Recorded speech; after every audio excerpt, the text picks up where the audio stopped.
জুবিন গাৰ্গক ৰাজনীতি বন্ধ কৰক। ফলাবদ্ধতা পাতি এই কাৰ্যসূচী ৰূপায়ণ কৰি আমি আহ্বান জনাইছোঁ। আমাৰ অসম জাতীয়তাবাদী যুৱ ছাত্ৰ পৰিষদৰ সকলো প্ৰগ্ৰাম আমি বাৰ্তা দিব পাৰোঁ। আমি জুবিন গাৰ্গৰ প্ৰকৃত অনুৰাগী আৰু আমি জুবিন গাৰ্গৰ ন্যায় প্ৰদানৰ দাবীত অহোপুৰুষাৰ্থ প্ৰয়াস আমি অব্যাহত ৰাখিছোঁ।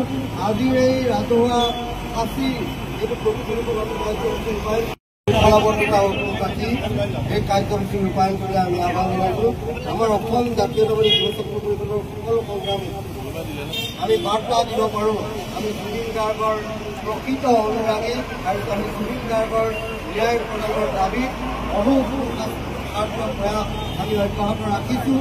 আজিৰ এই ৰাজহুৱা ফাঁচি এইটো প্ৰতিফলিত কাৰ্যসূচী ৰূপায়ণ জুবিন গাৰ্গক ন্যায় দিয়ক, জুবিন গাৰ্গক অমৰ দিয়ক, জুবিন গাৰ্গ অমৰ হওক, জুবিন গাৰ্গক ন্যায় দিয়ক। এই যিসকলে দোষী হয় এইসকল উচিত শাস্তি প্ৰদান কৰিবলৈ আমি অসম জাতীয়তাবাদী যুৱ ছাত্ৰ পৰিষদে দাবী উত্থাপন কৰিছোঁ। জুবিন গাৰ্গ অমৰ হওক, জুবিন গাৰ্গ অমৰ হওক, জুবিন গাৰ্গ অমৰ হওক, জুবিন গাৰ্গক ন্যায় দিয়ক, জুবিন গাৰ্গক ন্যায় দিয়ক। আমাৰ জুবিন গাৰ্গ অমৰ হওক, আমাৰ জুবিন গাৰ্গ অমৰ হওক, আমাৰ জুবিন গাৰ্গ অমৰ হওক, জুবিন গাৰ্গ অমৰ হওক। ই এক দুৰ্ভাগ্যজনক কথা। অসমৰ জাতীয় জীৱনৰ নক্ষত্ৰ জুবিন গাৰ্গক লৈ ৰাজনীতি আমি কোনো কাৰণে গ্ৰহণ কৰা নাই, ভৱিষ্যতলৈ নকৰোঁ।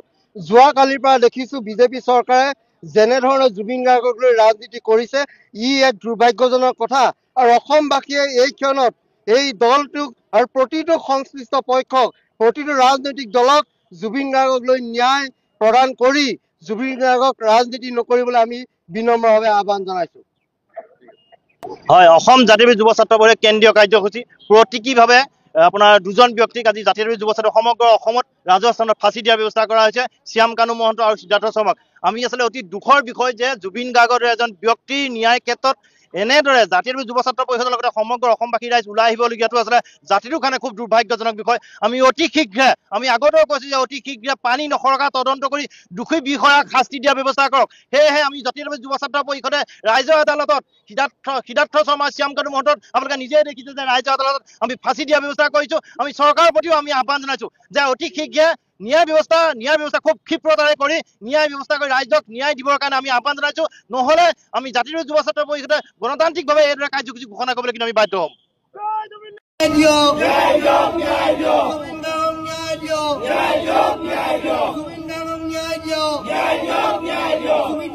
ৰাজনীতি বন্ধ কৰক, জুবিন গাৰ্গক লৈ ৰাজনীতি বন্ধ কৰক, জুবিন গাৰ্গক লৈ ৰাজনীতি বন্ধ কৰক, জুবিন গাৰ্গক ন্যায় দিয়ক, জুবিন গাৰ্গক ন্যায় দিয়ক, জুবিন গাৰ্গক ন্যায় দিয়ক, জুবিন গাৰ্গ অমৰ হওক, জুবিন গাৰ্গ অমৰ হওক, জুবিন গাৰ্গ অমৰ হওক, জুবিন গাৰ্গক ন্যায় দিয়ক।